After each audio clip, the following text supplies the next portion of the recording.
Under the pale light of a winter dawn in 1945, the snow along the edges of a ruined Bavarian road glowed faintly blue, littered with twisted bicycles, ration tins, and abandoned helmets. Through the mist came the rumble of engines, American trucks, olive drab and frostbitten, crawling toward a small makeshift compound once used by the Wehrmacht as a women's auxiliary camp. The war in Europe was staggering toward its end, but the world that morning had not yet learned what mercy would look like when uniforms were shed. Inside the compound, behind splintered wooden gates, hundreds of German women, clerks, medics, nurses, and camp assistants, waited in silence, their faces drawn with hunger and disbelief. Many had been told that capture by Americans meant humiliation, perhaps worse. Now, as the convoy halted and the soldiers dismounted, the only sound was the crunch of boots on snow and the wind threading through the wire fences. The Americans moved cautiously, rifles slung but fingers steady, expecting resentment or flight. Yet what met them was not defiance but stillness, a collective exhaustion that transcended hatred. These women, trained under Nazi command, had seen their world collapse town by town, bomb by bomb. Some had lost brothers at the front, others husbands swallowed by the Russian steppe.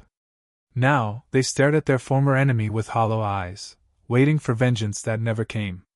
An American lieutenant, barely 24, gave the first order not to round them up but to feed them. It was a moment no one had prepared for, compassion extended in the ruins of ideology.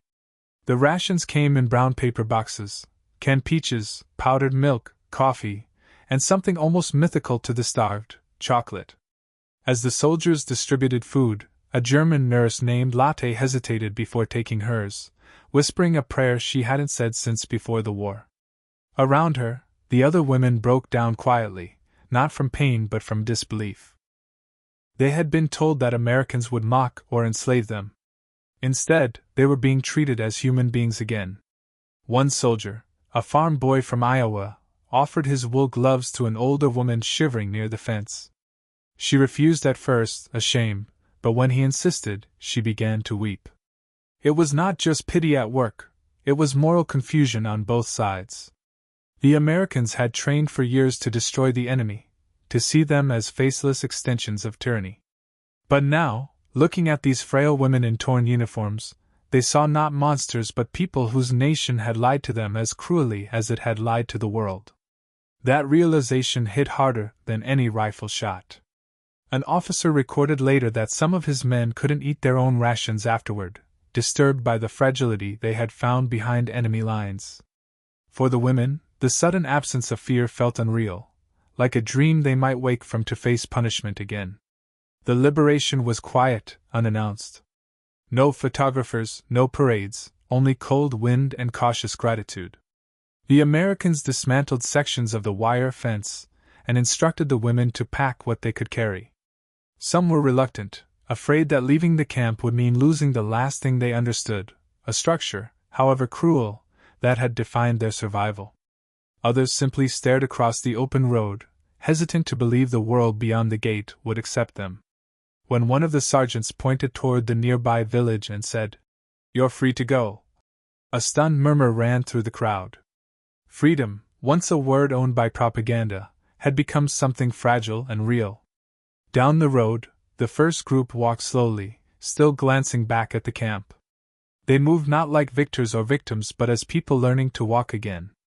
American medics followed, handing out bandages and checking for frostbite. Lotte, the nurse, helped translate between her people and the soldiers, bridging the gap between fear and understanding. Each conversation, each small act of care, chipped away at years of hatred drilled into them by ideology and propaganda. A war built on dehumanization was now unraveling under the simplest gestures of humanity. Yet, as the sun climbed, other Americans arrived, intelligence officers, tasked with documenting POWs. They expected hostility or deception but instead found cooperation. The women told their stories with trembling honesty, how they had been ordered to assist wounded soldiers, how propaganda had promised victory even as cities burned. Some confessed shame, others pleaded for news of missing family. One officer wrote in his field journal that, These prisoners behave less like the defeated and more like the displaced, unmoored, seeking an anchor. As hours passed, something remarkable occurred. The American soldiers, initially wary, began to share cigarettes, then laughter, then songs. A private pulled out a harmonica and played a slow tune that drifted over the snow. The women, most of whom hadn't heard music since the bombing raids, listened in silence until one began humming along. It was a sound that defied orders, nations, and the weight of history. For a fleeting moment, war had no language. The villagers nearby soon learned of the encounter. Rumors spread that American troops were freeing German women instead of imprisoning them. Some locals, hardened by years under Nazi rule, couldn't comprehend it. They had expected revenge, yet what came instead was a strange kind of grace. The Red Cross arrived days later to assist, astonished to find the POW camp already dissolved without incident. Reports described the scene as unorthodox but peaceful. Even Allied command, reviewing field notes, questioned whether such leniency might encourage false hope among other captured groups. But the decision had already been made on the ground, guided not by policy but by conscience. By nightfall, the camp was empty. The snow covered the footprints, leaving only faint traces of where fences once stood. For the Americans, it became one more story among thousands in a war that had rewritten morality. For the German women, it was a moment that would haunt and define them long after the surrender. Many would never forget the day their enemy gave them freedom instead of retribution. Some wrote about it years later, calling it the day we met our humanity again. In that fragile intersection of mercy and surrender, something larger than victory had emerged. The soldiers who had expected to guard their captives instead became witnesses to a quiet revelation that even after years of hatred, compassion could still find a voice in the ruins. And as those women disappeared down the snowy road, the young lieutenant who had given the order watched them go, uncertain whether he had broken protocol or repaired something deeper. The war was not yet over. Ahead lay the reckoning of Nuremberg, the starvation of postwar Europe, and the uneasy alliance of victors. But for one frozen morning, along a forgotten Bavarian road, enemies had seen each other not through the lens of orders or revenge, but through the raw shock of shared humanity. It was a moment that defied the logic of war, a quiet act whose echo would reach far beyond the snow and into history itself. Days later, the thaw began. Streams cut through the snowbanks that had once lined the roads, carrying mud and ash toward the valleys below. For the women who had walked away from that dismantled camp, the landscape seemed both alien and familiar, a country they had known all their lives, now unrecognizable in defeat. Many wandered toward nearby villages, unsure if they would be welcomed or shunned. American soldiers, assigned to observe from a distance, watched as former enemies tried to rebuild their sense of belonging in a world without banners. What began as an act of mercy was evolving into a quiet experiment in coexistence, an unplanned test of how forgiveness could function in the aftermath of annihilation. In the following weeks, U.S. Army units stationed across southern Germany reported similar scenes. Groups of captured auxiliary women, members of the Luftwaffe Helferinnenkorps or clerical divisions of the Wehrmacht, were processed, documented, and then released with minimal restrictions. Military records describe the process as controlled dispersal, a term that masked the deeper moral dilemma unfolding in the hearts of the liberators. For years, Allied propaganda had depicted Germans, especially those tied to the Nazi apparatus, as willing accomplices to tyranny. Yet the reality before them was filled with contradictions: frightened women in threadbare coats, clutching letters from lost families, trying to barter trinkets for bread. Among the Americans overseeing these areas was Captain Robert C. Hanley, a logistics officer whose reports revealed the complex blend of pragmatism and empathy guiding these decisions. In one entry, he wrote, "We lack the means to house them, but I cannot justify caging women who pose no threat. The war against them is already won." U.S. Army Field Report, April 1945. His team established small aid stations instead of detention centers, working alongside local Red Cross volunteers and former German nurses to distribute rations and provide medical care. Each encounter blurred the lines between victor and victim. While compassion spread in these pockets of humanity, skepticism grew within the ranks. Some officers feared the leniency might undermine occupation discipline or encourage misinformation among other prisoners. Intelligence units, tasked with screening potential war criminals, worried that disguised Nazi collaborators could exploit the policy. But when the reports came back, detailing mostly secretaries, typists, and nurses rather than ideologues, the doubts softened. Even hardened combat veterans, haunted by memories of the front, found it difficult to equate these weary figures with the propaganda villains of earlier years. Behind the policy shift lay an unspoken calculation: the war's logistical burden. By mid-1945, the U.S. Army was sustaining millions of prisoners across Europe, from Italian camps to Polish forests. Housing thousands of additional female auxiliaries would have required resources better spent on reconstruction. So, the Americans turned to a principle both practical and moral: release those who posed no risk and use compassion as a stabilizing weapon. In a continent paralyzed by fear, mercy became strategy. Factories still smoldered on the horizon.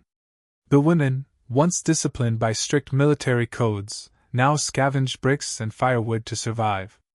In one small town near Augsburg, U.S. engineers reopened a damaged bakery to supply both the liberated and the locals. A young corporal named Davis later recalled how the women volunteered to knead dough alongside American cooks, singing under their breath while flour dusted their uniforms. "It was the strangest thing," he said.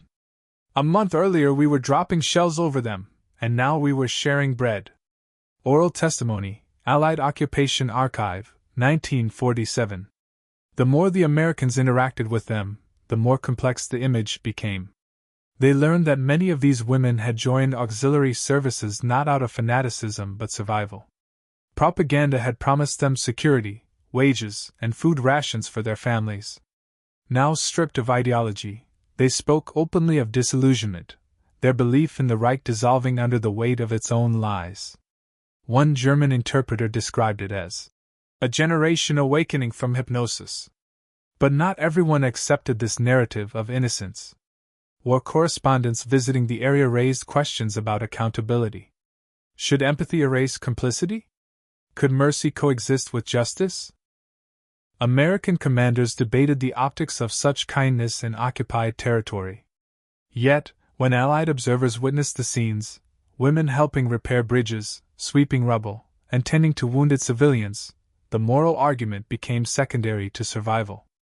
Germany needed order, and these women, once cogs in a war machine, were now part of its reconstruction.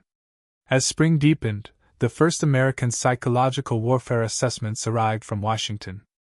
Analysts noted that gestures of fairness toward German civilians, especially women, were accelerating social stabilization. Leaflets distributed by U.S. information officers highlighted stories of humane treatment, contrasting them with accounts of brutality from the Eastern Front.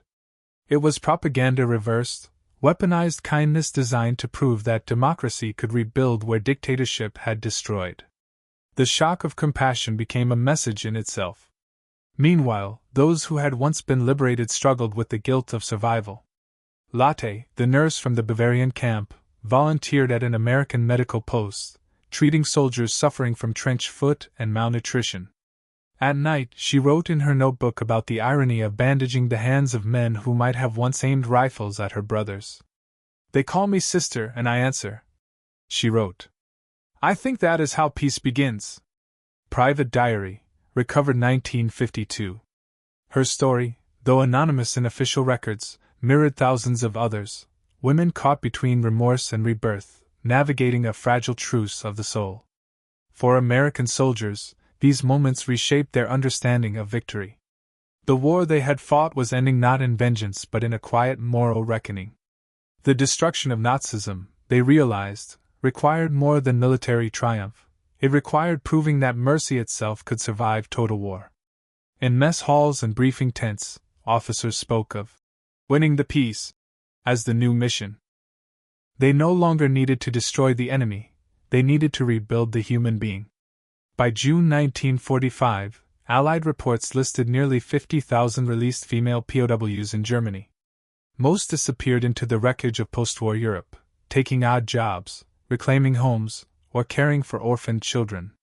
Yet their brief encounter with the Americans left a lasting echo.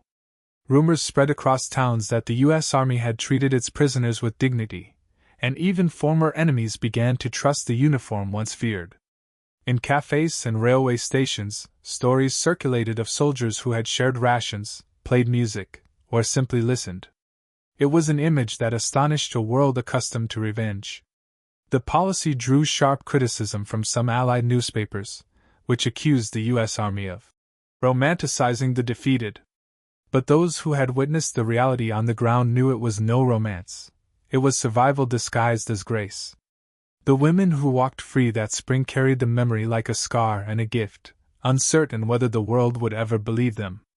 And as Europe staggered toward peace, the true question was no longer who had won the war, but whether humanity itself had survived it. In the summer of 1945, the war had ended, but the silence it left behind was deafening. Across the American zones of occupation, the sound of rebuilding replaced the echo of artillery. Train stations filled with refugees, villages flickered back to life under candlelight, and the same women once branded as the enemy now stitched bandages, repaired telegraph lines, and handed out milk to orphans. Their faces were pale and drawn, but their actions spoke louder than any apology. What began as a gesture of leniency from an occupying force was turning into an unexpected foundation for reconciliation, a moral experiment whose consequences would ripple far beyond the ruins of Germany. The American decision to release and reintegrate female prisoners of war was not a sentimental impulse but a calculated act of strategy.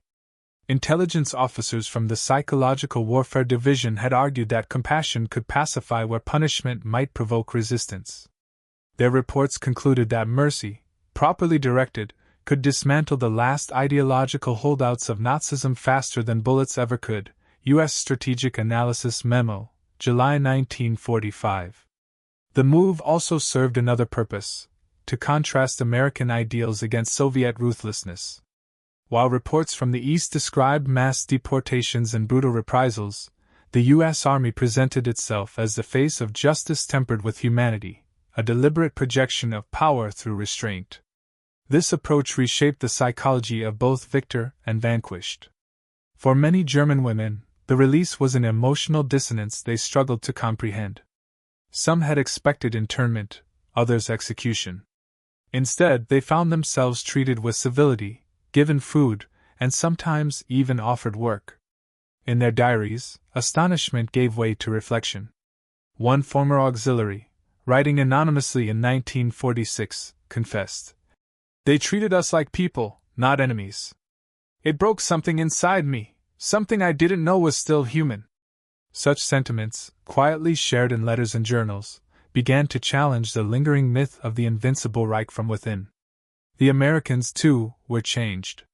Combat veterans who had stormed the beaches of Normandy or fought through the Hürtgen forest now found themselves teaching basic literacy, repairing schools, or distributing medical supplies alongside the same population they once saw as the enemy. The transition from destruction to reconstruction tested their discipline in new ways. The Army's Civil Affairs Division, led by officers trained in governance and economics, became the unlikely architects of Germany's moral recovery. They saw in every act of kindness a chance to win not just the peace, but the narrative of the century. Factories that once produced munitions were retooled under American supervision. Engineers from the Ordnance Corps helped German technicians restart machinery to manufacture agricultural tools, trucks, and radios. Women were rehired as clerks, typists, and translators. The U.S. Signal Corps recorded interviews in which these women, formerly part of military communications units, now worked to transmit messages of cooperation and order.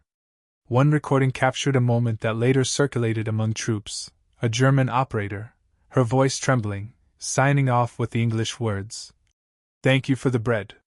It was small, but it carried the weight of a continent learning to breathe again. But the transformation was not without pain. Beneath the surface of mercy lay an ocean of trauma. Many of the women struggled with guilt for surviving, guilt for serving, and guilt for believing. American psychologists studying the early stages of postwar rehabilitation described a phenomenon they called displacement morality, in which former enemy civilians tried to rebuild identity through service to their former conquerors. Allied Civil Affairs Psychological Study, 1946.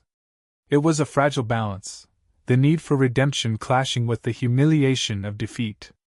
Yet from that paradox emerged a quiet resilience that began to define post-war Europe. By 1947, sociologists and journalists from abroad began referring to the phenomenon as the mercy doctrine. Articles published in the Saturday Evening Post and the Times of London described it as the new frontier of American power, not through fear or occupation, but through reconstruction and empathy. The images accompanying those reports, German women smiling awkwardly beside American GIs, children holding chocolate bars, villages lit by U.S.-supplied generators, spread across the world. What had started as a local act of compassion became one of the most effective public relations victories of the 20th century. Still, the legacy remained complex. In Soviet-controlled territories, news of the leniency in the West was censored, but word traveled through refugees. The contrast deepened Germany's East-West divide, reinforcing the narrative of freedom versus repression. The Americans had not only liberated, they had redefined what liberation meant. And in doing so, they planted the earliest seeds of what would later become the ideological battleground of the Cold War. The women who had once been POWs were now symbolic witnesses to two opposing futures, one of rebuilding through trust, another of control through fear. As years passed, many of these women vanished into civilian life. Some married American soldiers, others became teachers, nurses, or civil clerks under the new Federal Republic. The archives of the U.S. Office of Military Government are filled with brief, almost bureaucratic notes about their fates. Released, assisted at local hospital, returned to family in Dresden, now employed as translator.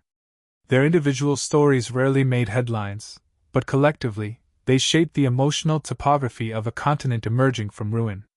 Decades later, historians would look back and call it one of the most unheralded turning points of the Allied occupation. While politicians debated borders and reparations, it was the quiet human exchanges, the shared meals, the open doors, the simple acts of mercy, that repaired the first broken threads of civilization. The world expected vengeance. What it witnessed instead was restraint, and that restraint became the moral currency of a new world order. By 1950, when Europe began rebuilding under the Marshall Plan, many of the same women once labeled as prisoners were now key workers in the administrative and industrial recovery that defined Western democracy's rebirth. They had crossed from servitude to freedom, not through ideology, but through grace. The Americans had learned that victory measured only in casualties was hollow. True triumph was measured in the ability to forgive without forgetting. And so, in the end, the story of those women, released on a cold morning amid the ashes of defeat, was not merely about mercy. It was about transformation. It was about the discovery that power need not always be expressed through domination, that even in the aftermath of the most mechanized war in history, compassion could still cut deeper than any weapon. A veteran who served in Bavaria later said in an interview, "We didn't just end a war, we ended a way of thinking." His words would echo through generations of soldiers and civilians alike, reminding them that the truest legacy of the Second World War was not the destruction it wrought, but the humanity it managed, against all odds, to restore.